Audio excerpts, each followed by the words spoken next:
I always make a point to, when I run into a Vietnam vet, the thing I actually say is I say, welcome home.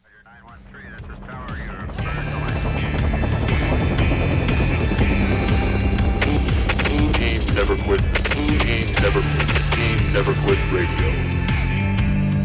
All right, everybody, welcome back to the TNQ podcast. I'm your host, Marcus Luttrell. Every week, it's my job to fire you up, to ignite the legend inside of you, and to push you to your greatness. Join me every week as I take you into my briefing room with some of the most hard-charging people on the planet. They're going to show you how to embrace the suck of life, teach you the values of working your ass off, and charge through whatever life throws at you. This is the Team Never Quit podcast.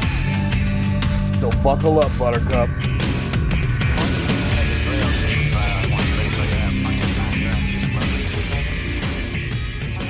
What's up, ladies and gentlemen? Welcome back to another episode of the Team Never Quit podcast. As always, thank you guys for listening and watching, and please don't forget to hit that like and subscribe button wherever you're watching this show. So today, before we get to our special guest, let's kick it off with our weekly Patreon question. And this week, we've got, if you could bring back any TV show that's been canceled or off the air, what would that TV show be? Oh. That's actually a pretty good question. What do you got, Jason? I think I would bring back probably Seinfeld. Oh yeah, Seinfeld. Great show. It's a great show because I talk in one-liners. Like I always reference movie quotes and one-liners all the time. And my most of my staff who are under 30 have no damn clue what I'm talking about. So if we brought it back, then they would understand it. See, I think that's a language that you and I speak that the younger ones don't. Mm-hmm. And our parents definitely don't speak that. But it's true. I call it movie quote language. And it's Marcus the best. It's straight to the point. And matter of fact, when you talk like that, everyone knows exactly what you mean because there's a visual reference to it as well. Mm-hmm. And it kind of puts everybody on the same page. I was going to say Friends. I would go further back and say something like Saved by the Bell. Wow, Saved by the Bell. Yeah, I mean, like far back. All right, Didn't we're going most back of the far? cast members from Saved by the Bell like have a lot of life struggles afterwards? Like a bunch of them. Yeah, they did.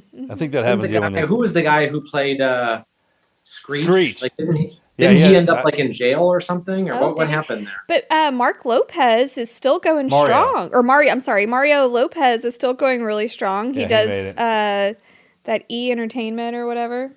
You're right. I think he was the one who ended up like carving out a pretty good post Saved by the Bell career. Yeah. What about the A-Team? Huh? Oh, that's a good one. Huh? That's a good. I'd go with A-Team. That's a good one. Yeah. We go. I think we could definitely do a remake of that. Thinking about that, man. Yeah, exactly. Okay, there was another show the A-Team, dude. I watched when I was really little. She-Ra. I just love the fact that it was BA, right? Yeah. He had to be knocked out. He couldn't fly. He couldn't fly. Remember that? Yeah. Like, how are you an A-Team? I mean, this is where we get into like the spec ops stuff. Right. How are you literally a Green Beret and you can't get into a plane conscious? Like, exactly. How does that work? Exactly. You had to freaking knock him out every time, Mr. T. And Face. That was a freaking great show. Did you ever watch She-Ra? The cartoon? Yeah. As a kid? Yeah. Yeah. Oh, we're doing cartoons. Well, my He-Man mind went there. He-Man, G.I. Joe. G.I. Joe. So this YouTube's great. So when my kids, when they started in the morning when we make them breakfast, I would throw in G.I. Joe. Mm-hmm. Just that thing when I have them watch that cartoon from the cartoons when we were kids. It's great. It's great. Yeah, so I had I wanted more than anything that G.I. Joe aircraft carrier. Remember that? Oh. And I remember like going to Kmart in my small town in Beaver Dam, Wisconsin, where I spent 10 years, first part of my life, and just like staring in the aisle at Kmart at the aircraft carrier in this massive box, and it was like the holy grail that I could never find. I think that thing's worth some money now, bro. I saw online a guy had the whole collection with all the strike fighters, both G.I. Joe and the Cobra, and that aircraft carrier was in there, fully assembled. Okay, we Big have to money. stop talking about this because Marcus will order it on eBay. Yeah. He orders. Bro, I'll go in a rabbit hole with you all day on stuff like this, man. Marcus, you deserve the aircraft carrier. Don't let Melanie tell you you don't Thank deserve you. the aircraft carrier. You are good enough. You are smart enough. Damn it. Doggone it. If you only saw his vintage toy museum that he has, it's a little. Yeah, I'm a little much. nostalgic. It's weird. A little I went into this antique. I was down in Pueblo, Colorado, in the fall, and I went into this antique mall, and I ended up purchasing this like little ceramic Christmas tree with the little lights, those little like things that you plug in the lights. I had one of those in my room growing up as a kid, but there was this whole area, and it was like nothing but GI Joe, Man. like He-Man things, and it was like $100, like $100 for like one figurine, right? Yeah, it's ridiculous, and Marcus buys them. Yeah, I do. That's weird. Okay, I mean, I got. I'm not going to get in the middle. I'm not going to get in the middle of a domestic strife. Yeah, It's okay. I'm not taking side. I know enough to not to get in between Marcus and Melanie in this It's debate. fine. I actually It brings like happy memories when I see it. It's kind of that's what it's for. it does actually create something for me to buy him for his birthday because he's very hard to buy for, but I can always fall back on a vintage toy and it would be a hit. See, that's value for you too, Melanie. Yeah. Like the fact that you can just always press the easy button. Yeah, the eBay. good to go. There are some go-tos for me. That's for sure. Yeah, Spider-Man. Spider-Man. What about you? I would definitely go Game of Thrones. If they had a little bit more time on the last season and then stretched it out, I mean, they could have gone forever, and I would always be watching that. I've never seen Wow. it. Wow. Game of Thrones? I've never watched it. It's the greatest show of all time. Well, we tried to start it, but she wasn't into the wizards. It is a and- great show. Yeah, There's so much wisdom in that. Man. There Couldn't is. get in there. I'm not going to even talk about it. There was a scene that every time I turned it on, that's what was playing, and I just could not get into it. But well, let's just pass by there. It's funny you should mention that because I actually just finished rewatching it with my partner. She had never seen it originally, and I had watched it, back in the day. Uh-huh. So we rewatched it. It took us like a year to get through it, and literally this weekend we just finished the whole thing. Oh wow. It's a good one. It's It good. ages well. It does. Yeah, you it's can watch it timeless. whenever. Yeah, Holds it's up. timeless, for sure. That's a great question. Well, man, thanks again for coming on here and doing this. Let's back this up a little bit. I want to know where you're from and how you got into the military. Yeah. So I grew up in Wisconsin. I in my long time Coloradan now. I represent a district in Colorado. I've been in Colorado for about 20 years, but I was born and raised in Wisconsin, born in Madison, and then lived for 10 years in a very small town of 15,000 called Beaver Dam. And my father was laid off, and then we ended up moving to the Madison area for job opportunities for him. And honestly, I first got hooked up in the military for money, for college money, right? I did well in school, got into college, come from a family that doesn't have a lot of money, working class background, and was driving down the road and saw one of those. This is before 9/11. Saw one of those big billboards that said, for 1 week in a month and 2 weeks in the summer, like you can have your college paid for. I'm like, that seems like a good damn deal. Yeah, right? I remember those. Because I was working, construction. Was working, 20 hours a week on a construction site, going to classes in the afternoon and evenings. And started working when I was 15 in fast food. So I was struggling to make it all work, and seemed like a good thing. So I actually enlisted in the National Guard, Wisconsin National Guard. Took a semester off, went to basic training, and was doing the weekend warrior thing. Enjoyed it. Signed on for ROTC. Was going to be a National Guard officer. Then 9/11 happened, and all bets were off. Yeah. And I said, we're at war. I'm not going to ask people to do my fighting for me. So I actually asked for a transition from a National Guard contract to active duty, and then asked for infantry and airborne and ranger. And that was my first time when I realized, be careful what you ask the Army for, because they might give you everything you ask for. They were great at recruiting us back in the day. I feel like those of us born back in the 1900s, all the movies, all the campaigning they did to get us in there. And if I'd have known better, if I'd have had a little bit more direction, I'd have done the guard route too.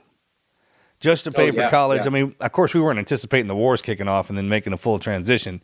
But Right. I tell a lot of the kids now that I mentor, man, the military is a great place to be. Yeah.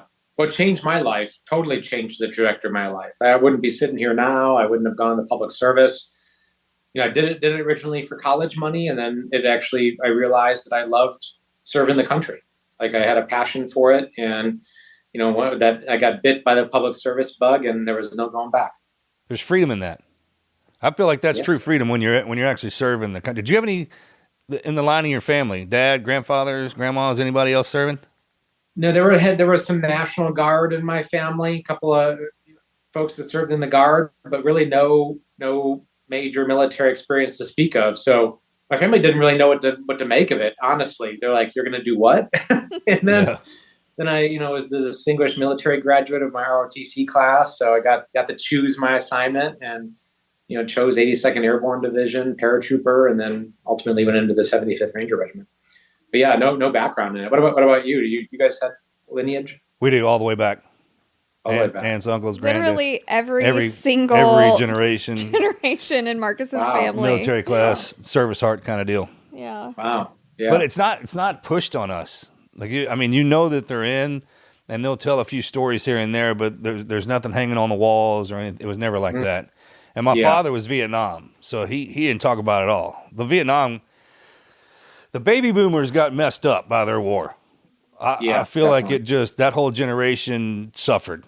I mean, They did. Well, they ended up conflating the politics of the war with individual service, right? And, you know, maligning the service members and, you know, truly a stain and the way that a lot of those vets were treated when they came back, right? I think we've kind of learned a lesson not to conflate broader politics and policy with individual service of you know, our veterans and our service members.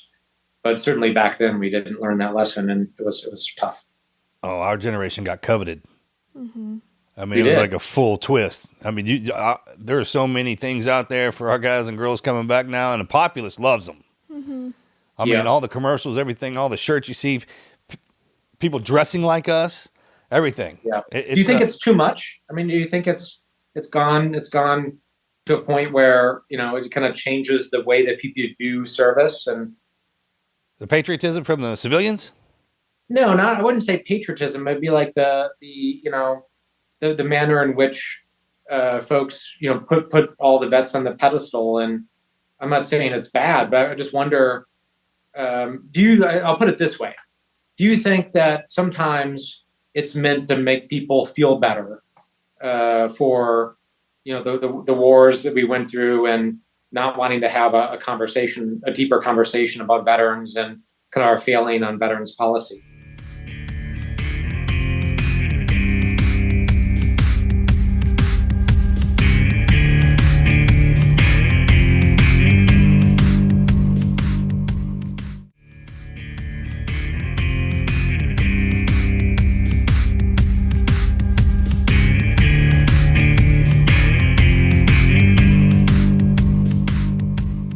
That's a deep one, man. I don't know. I would never take that away from them. I think some people don't know what to do or what to say, and in their ability to serve our country would be serving our veterans in some way. It's the only way they can show it. I think coming from a family that I do not have a family that served in the military at all, but a very, very patriotic family. I think that the patriotism and the, you know, how you're saying, like everybody wearing the shirts, it's just showing support for the veterans. I think it's amazing because even the Vietnam veterans that came home that were treated like crap are now getting the recognition and appreciation and letting them know that we recognize you as human and we love you and thank you for serving. Because a lot of them didn't choose to serve. The draft was huge back then. A lot of people were drafted. Did we know the numbers on that?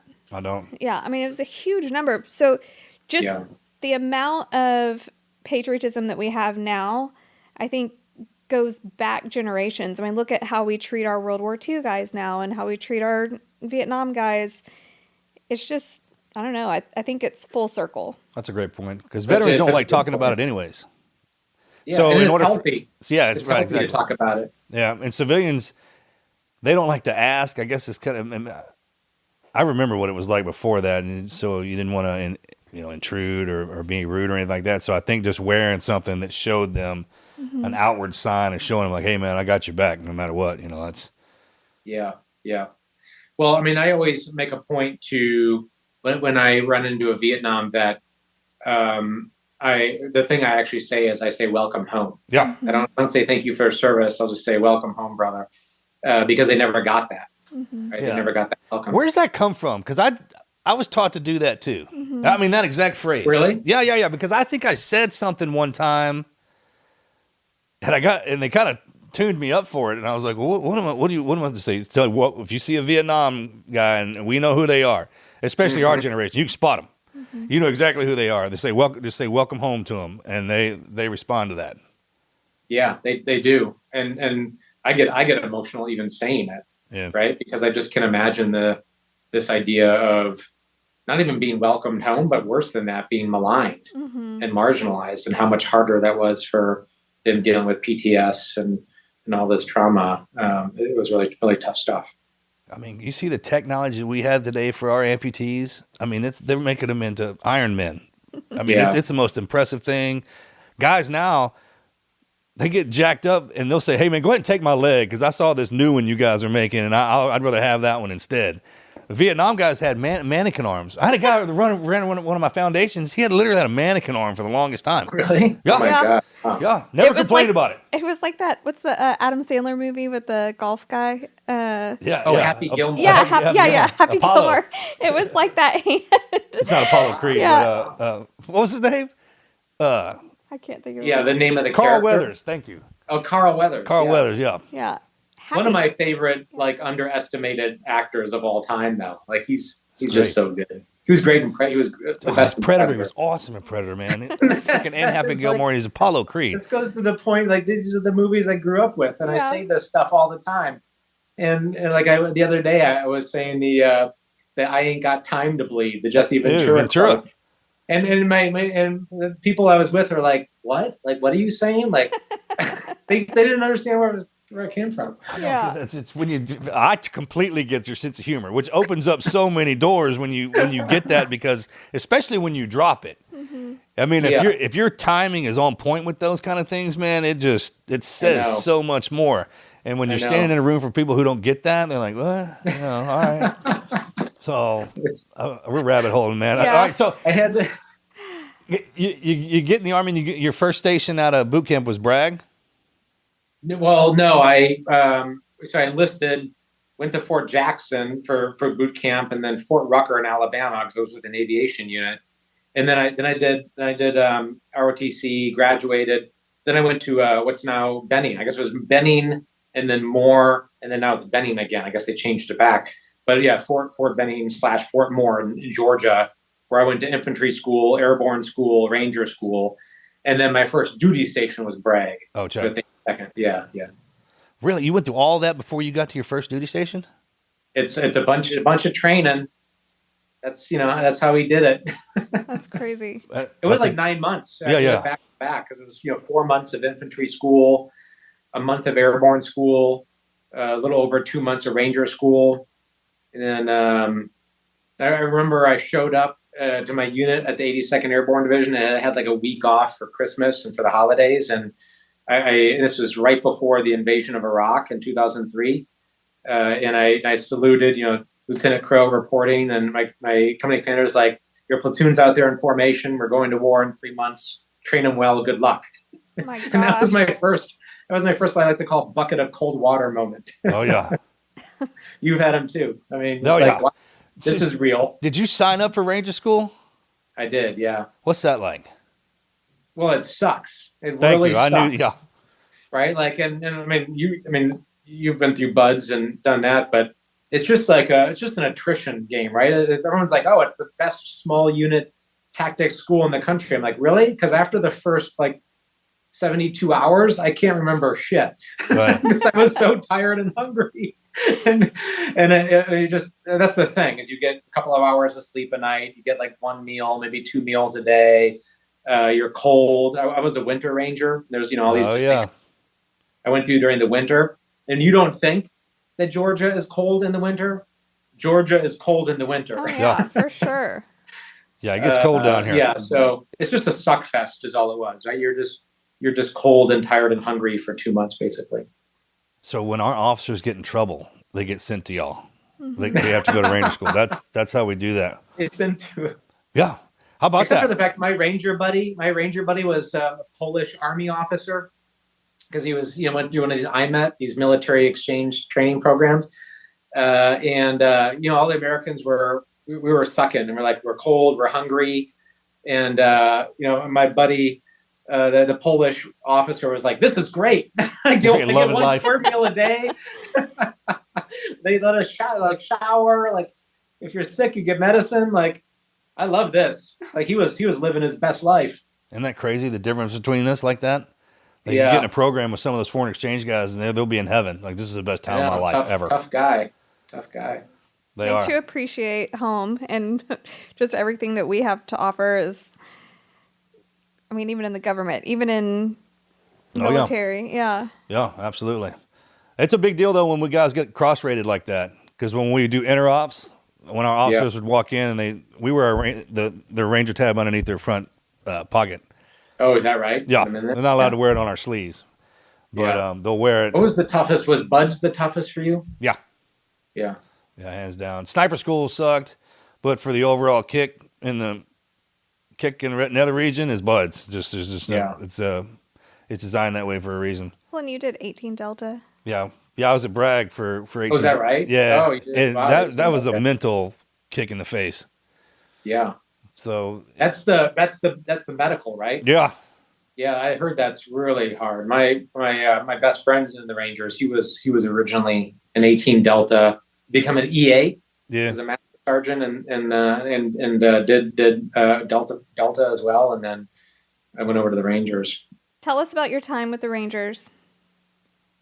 Yeah, so I was in Iraq with the 82nd Airborne Division, was a rifle PL, then a mortar PL, and then my battalion commander had been tasked to take over 275 2nd Ranger Bat at Fort Lewis in Washington, and he called me into the office one day and he's like, "What do you think of Fort Lewis?" And I said, "Well, sir, it doesn't really matter what I think of Fort Lewis, does it?" Yeah, appreciate you asking. So went through ROPE. So the officers go through ROPE, which is that Ranger Orientation Program, which is basically 3 weeks of just hard PT and running O courses and shooting. Like we would shoot for hours a day, marksmanship, some CQB and things like that. And went through ROPE and then took over a platoon, 275, and went immediately to Afghanistan. So I did a rotation, like you guys. We were on the 4-8 schedule, right? So it'd be 4 months deployed, 8 months back. So I joined my platoon over in Afghanistan in 04, and then again in 05, which is where I overlapped with you and the strike force at the time. So were you on the ground during Red Wing? I was, yeah. So it was my battalion. We were the Ranger battalion that was synced with the SEALs, and I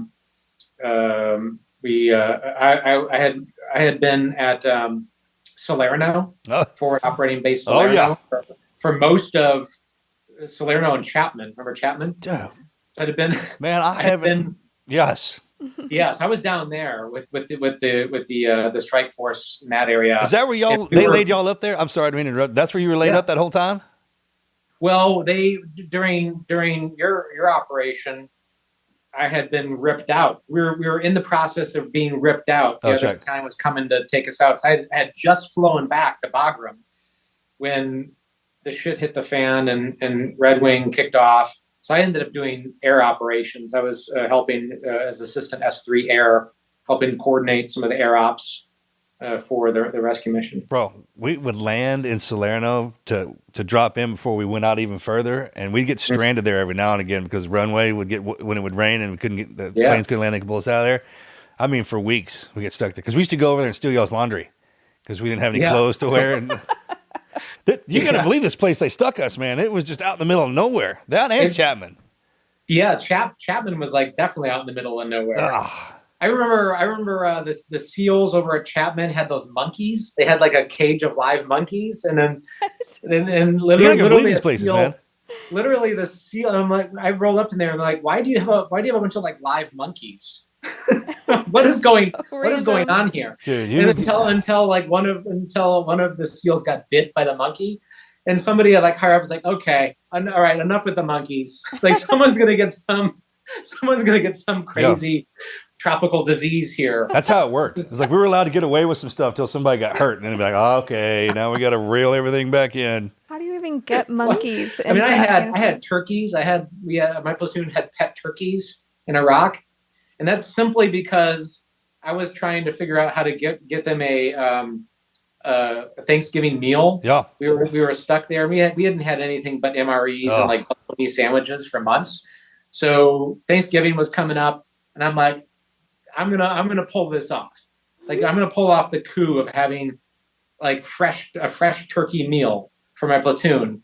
So I went out. I was trying to find turkeys, and I found in South Baghdad this dude that had a bunch of turkeys, and I paid him like $20 cash for the turkeys. But I had to take off my body armor and run around and catch them. Oh Yeah. my So, gosh, how funny. And I was like Rocky. Rocky movie right there, man. Exactly. I was like Rocky running around catching the turkeys, and of course all my men were like having the grandest time ever watching me trying to catch these turkeys.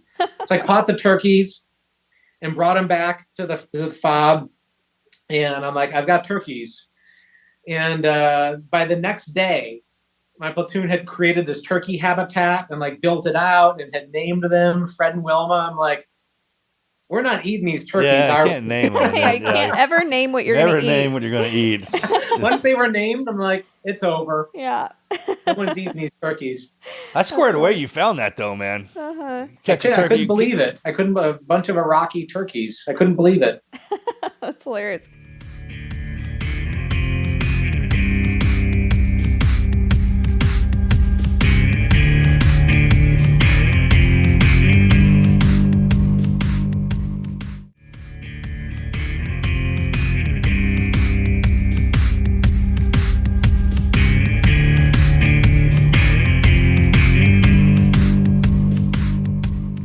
We always had to go. I did a Thanksgiving, Christmas deployment too, and we'd always raid the CIA guys because they always had stuff.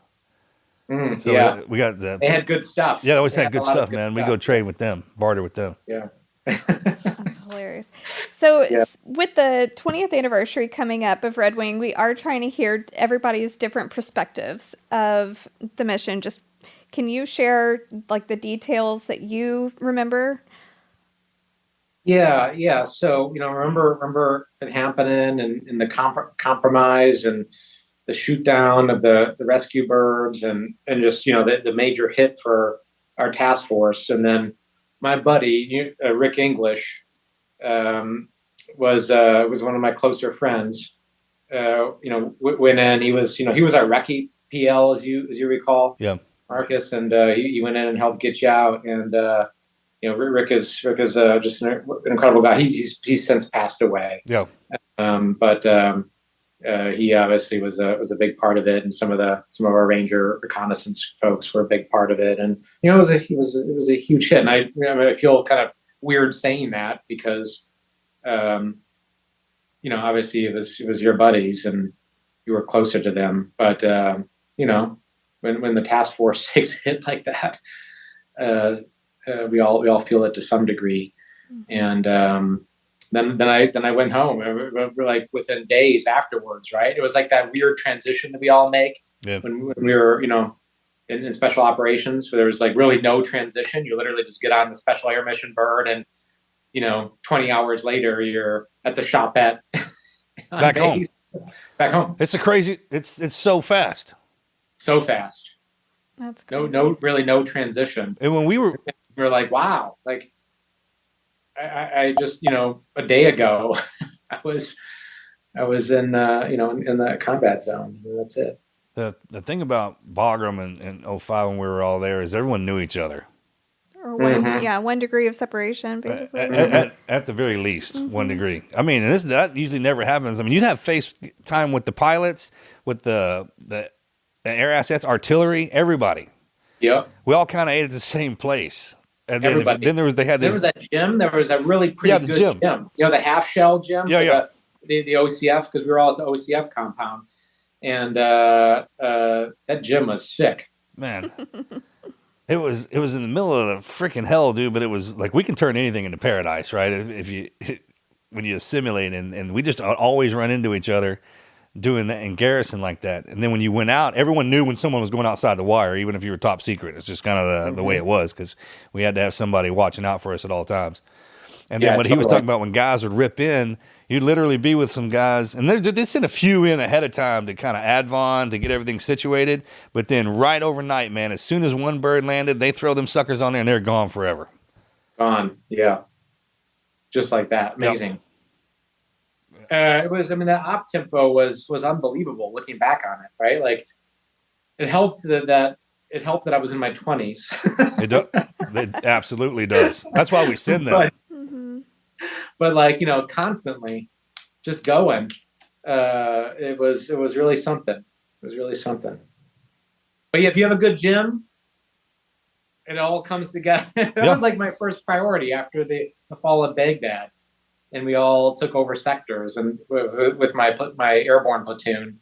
And I'm like, priority number 2. Priority one was creating the HESCO barriers and getting security established. And priority 2 was, I got to find some gym equipment. Well, it sounds like you were good at finding things. You can get turkeys in Iraq. You can get a gym put together. I scrounge. I'm a scrounger. I like it. Dude, you can't believe what our guys have come up with. Well, obviously, monkeys in a cage. I never found the monkeys, though. That was, the monkeys eluded me. That's crazy. How long did you end up serving for? I was enlisted in the Guard for 4 years, then active for a little under 4, and then back in the Guard for about 1.5 years. So combined Guard and active time, a little short of a decade. Yeah. So you didn't finish out? No. I went to law school, was starting family, and I just was moving on to a different phase of my life. So listen, I want to ask you a question about that. I got a lot of the guys that I mentored that went in, they're doing 4 and 8s, and they're popping out, and they're asking, what should I do? Their parents are asking me too, like, hey, for my kid, and what's a great transition thing to do? And I'm kind of a big proponent of college. I mean, they got the GI Bill. And a lot of them said, well, they didn't really have the study habits, or they wouldn't have done well in college to begin with. I was like, well, once you do 4 years in the military, that changes everything. Yeah. It changes everything. So can you talk about that a little bit? Yeah, college is good. What I tell a lot of folks is the trades, right? You want to know people who are making a ton of money. Yeah. Talk to a plumber, an electrician, right? Like a welder. The HVAC guys are making like millions. Big money. And then they open up their own shop, and they have some guys working for them. These people are making, easily 6 figures well into it. Oh yeah, easy. 200 or 300, right? They're busier than you can imagine. Like, they're turning work away. They have more work that they can handle. They're making $100+ an hour. I just tell people, listen, you need to look at the trades, like get up, sync up with a union and go trade craft shop, or go to a voc tech program. Like, and we don't have enough in America, right? That's one of our single biggest problems. We talk about rebuilding America and building infrastructure and doing all these things we need to do. We literally don't have the trades people to do it. Like, we don't have enough people. How about that? So I don't know. I think people should look at that too. We just had a guy on this last podcast, West Point graduate, and a Bradley commander. We were in Iraq together, and he owns a plumbing thing now. We were just talking about that. He's like, hey man, he's like, doctors we're always gonna need them. You're always gonna need a plumber. He's like, when the computer age came online, everybody kind of shifted over there, including the generation behind us, and they all forgot about this kind of stuff. It goes, those trades are where it's at, man. Seriously, yeah, you can create a small business, big time. So because we also have this thing. There's this stigma around trades and non-college careers in America, right? Like, I feel like decades ago we had this focus. Oh, you got to go to college. Yeah, right? It's the only way, right? And then that's the focus of high schools now, and like career mentorship. And because of that, there's a lot of young folks who aren't looking at the trades and construction and contracting and small business. And I think we're losing out. So I don't know. I think we just got to reimagine the workforce a little bit and like our education pipeline. I remember when I was in high school, there was like shop and stuff that the guys always loved doing, where at our kids' school, they don't even offer anything like that. There's no shop. There's no, they don't learn any kind of trade. It's true. Yeah. Schools have cut back those programs big time. I think we got to be more open to those, not quote unquote non-traditional pathways, right? Yeah, because the guys and girls who couldn't get into college, then instead of doing the trades, don't do anything. Yeah, that's right. And they're not really recruiting that hard. I remember there was always a commercial on TV. Remember ITT Tech and then DeVry? Yeah, right. And all those commercials that would come on. I mean, there was ITT and Concordia, all those others. Yeah, right. We need to do a better job of marketing that for that because. Oh, like I remember that transition though, coming out of active duty because I had just left the Rangers and then I decided to go to law school, which I did. And I remember in like my orientation in law school where you all sit around and like most of my classmates had just come out of undergrad, just come out of school, like undergraduate. And we do all these like orientation things where you sit around in circles and ask each other's names and like tell people all these like trust building things. And I remember saying, hey, my name is Jason Crow and I was an Army Ranger. Look forward to meeting y'all and like getting to know you. And there was this one other student. She was like, Army Ranger. Like I thought Rangers were only in national parks. I didn't know the Army also had Rangers. Oh my gosh. And that's what I'm talking about. That was the first moment where I'm like, I'm not sure you understand what's going on here. Oh my God. The civil military divide, right? Like how little of an understanding a lot of people in America have of the military and service. So that was my first exposure to it post-military. Well, that just means we're doing our job real well. If you can have a civilian populace that doesn't have to understand the intricacies of its warfighters. What do you even say when you just come out of war and, I mean, within a few years and someone says that to you? What's your response? How was that? How did you get used to that? Well, how do you respond to someone? I just kept my head down and just did my job. I was not there to party. I wasn't there to like, to like extend and have like, college 2.0. I was there to get my law degree and get on with it and get to work.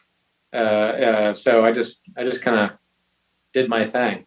And I was like on the leading edge this was 2006. So I was kind of on the leading edge of the global war on terror veterans who were leaving. Yeah. So there weren't the whole like ecosystem of organizations and like mentorship and all that stuff really hadn't been built out yet. So I was just kind of on my own, right? So I actually, that was one of the reasons I became a veterans advocate and why I ended up going to politics, because I realized that, to be a veterans advocate, like you had to be the squeaky wheel in politics too, and advocate for veterans organizations. And so that's what I did. I just got involved as a vets advocate.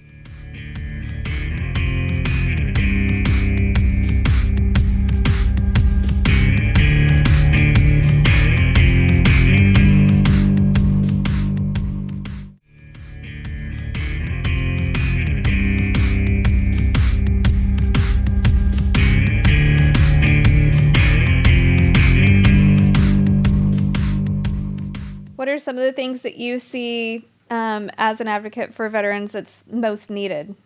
Well, we obviously need to address the really tough challenge of veteran suicide, which is way above the national average.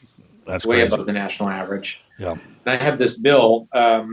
Actually, it's Marcus. It's me and your brother have this bill.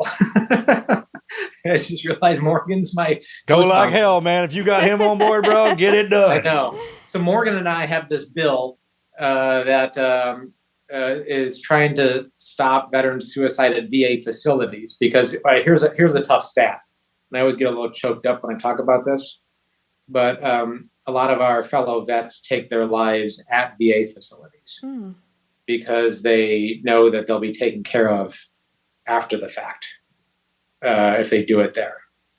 That's awful. And it's tough. It's a real problem. And what we don't have is good data on it. Like we don't know when it's happening, who's doing it, what's working to stop it and what's not. And the VA just hasn't been collecting this information, and we've been asking for it. So we have a bill called the Veteran Sentinel Act that will require the VA to give us information, tell us like how often it's happening, real hard data, where people are doing it. I mean, literally, like sometimes this happens in like parking garages and stuff, right? So we want to know, hey, if we put a crisis hotline, sign up in a parking garage or have a phone or something, like can we intervene at the right moment? So, good policy. We can only make good policy if we have good information. So that's what we're trying to gather. So we're working on that, Bill. I would love to know why this is happening to us. Yeah. Most highly trained guy. I mean, it's unbelievable. I don't know if we picked something up while we were over there in those places, like a dark passenger or something. That I don't know. I mean, yeah. I think about it all the time now. I think about it all the time. I get phone calls all the time about our guys doing that. You think about the crisis. Yeah. Guys. I think it's part of the stigma, though, right? There's still a stigma around mental health and crisis where, we have the warrior culture. We all have it. We're tough. We can handle anything. We can plow through anything. You give me a mission, I can deal with it. And sometimes when you come back, you can't. Right? So, like, I don't know. I think we need to talk about it. I think we need to reach out to our brothers and sisters and be like, all right, how you doing? Are you doing okay? I mean, for real. Yeah. Marcus has this thing where you should have like a swim in SEAL teams. They call him a swim buddy, like your ranger buddy, whatever you call it, and you just pick one and you check on them every day. And it's literally send them a text because now we have tech. I mean, hell, we didn't have that back when we were kids in the 1900s, man. We just didn't have all that. Yeah. And I was thinking about, why don't we have an enlistment for at least 2 to 4 years as you're getting out, so we can transition. Because, man, just as fast as they ripped you and I out of the battlefields, that's how fast we got out of the military. Totally. I mean, it was like within a half a day. I remember the gate shutting behind me. I'll never forget this. My parabag, I left one inside the gate shut, and I went to swipe my ID and couldn't get in. How about that? And then one dude walks up. Talk about it. Don't let the door hit your ass. Yeah, don't let it hit you in the ass on the way out. And literally one of my buddies messed with me, goes, "Can I help you? I'm sorry, I don't recognize you. Are you in the military? No, you're not." I mean, like that. Yeah. And it's literally, we would cut him off. We just get cut off just like that. And going from 100 miles an hour and hitting that wall is hard. I mean, the hardest thing I ever did. I literally remember I had a very similar moment where I don't know if they called this CIF in the Navy, but in the Army it's called the Central Issue Facility, where you got to go back and turn all your gear back in. So I went through CIF and literally had this like 5-sheet piece of paper where I had to like go to all the stations, and they stamped out every place I went. Medical stamp, CIF stamp. Had to go and make sure that I didn't owe anybody money at the shop at stamp. And then I got my final stamp, and they hand me the paper. I'm like, all right, good luck. Yeah. I'm like, okay. No, I said, now what? They're like, that's it. Good luck. Gates that way. And I was like, gosh. Wow, just like that. Yeah. Same thing, man. Same thing. Yeah, there's just I just think, man, you need to be assigned like a pen pal or like your friend, and then when you get out, man, you have to check in on them suckers all the time. Yeah, just pick two. Just pick two of them, and then they pick two, and then you just always have eyes on somebody, because that's the biggest thing with us, man, is having eyes on our buddies. Yep. We literally are our brother's keepers. That's the single. I love that idea, because it's the single most important thing, right? Like even more than, I mean, not that we shouldn't have this, and we actually should. I support the hotlines and stuff like that, but having someone and you trust is single most important thing, no doubt about it. Oh man, you and I don't need enemies. We have friends. Yeah. We have teammates, man. Them suckers talk down to you worse than anybody, and it's usually through love, and they'll tell you straight up. Like, my brother never says anything nice to me. And he's my freaking hero. I love him to death, but he literally doesn't say anything nice to me. And it's just to keep me in check. And I get that. And that's the way it is. That's what I loved about being in our communities, man. It's the same way. Yeah. And online, social media, Marcus doesn't get on and he doesn't see this, but the veteran on veteran hate is so strong right now. There's so many, especially on social media. There's this veteran, it's never civilian on veteran. It's veteran on veteran hate that is so strange to me. I'm like, y'all are all on the same team. Support each other, love each other, lift each other up, talk shit in a good way where, like how Marcus is talking, like hold each other accountable, but don't hate on each other. There's no reason for that. We're all on Team America. So Fuck yeah. I don't understand the social media veteran on veteran hate right now. It's I think so veterans weird. have been pulled into Melanie. It's an amazing point. I think vets been pulled into these vitriolic partisan battles and some of these culture war battles, which is unfortunate. Like I see it too. Right? People that used to be brother, people that you literally would be willing to lay down your life for each other, are now banging on each other on social media. Like, how did this happen? Yeah. I don't know. I think we have a responsibility. Actually, I think this is our service 2.0 for us to like figure out as vets, how can we lead again in the country and show the country how to disagree again. Yeah. Right. And how to debate again, that we can have, sometimes pretty hot debates, pretty tough debates. Yeah. And that's not to say that they can't be fierce arguments, but, stop short of calling each other evil, saying we're a threat to, your life. Like, Oh yeah, I mean, that crap. There's a couple of words that I've heard guys use to other guys. I'm like, hey man, you don't say that. You just don't call people like cowards and stuff like me. Call somebody who served in the military. Yeah. yeah. Well, even just like discrediting people, like there's always someone out there trying to pick a fight. And it's like, how many, if statistically on this suicide front, how many of those guys were bullied online by other veterans? Right. So you hear about suicide, as teens and stuff like that. A lot of it's bullying, but you never even hear about the veteran on veteran bullying. It is bad. That stings harder than anything. How do we break it? Like, how do we try to That's a good question. stop the cycle? I think there needs to be some really big meeting of the minds of veterans from all branches, from different generations. It's only been a couple of go ahead. And talk about it and say, cut it out. Like, you need to show each other support and love. And I know that sounds cheesy, but you do. That's who you love. Like, you would lay down your life for that person if y'all were in war together. Why aren't you doing it? Yeah, we need a home? veteran council. All you boys up in DC, throw a huge party, get every single one of us up there, and let's just sit down like they used to do back in the day. Would be a component to the solution.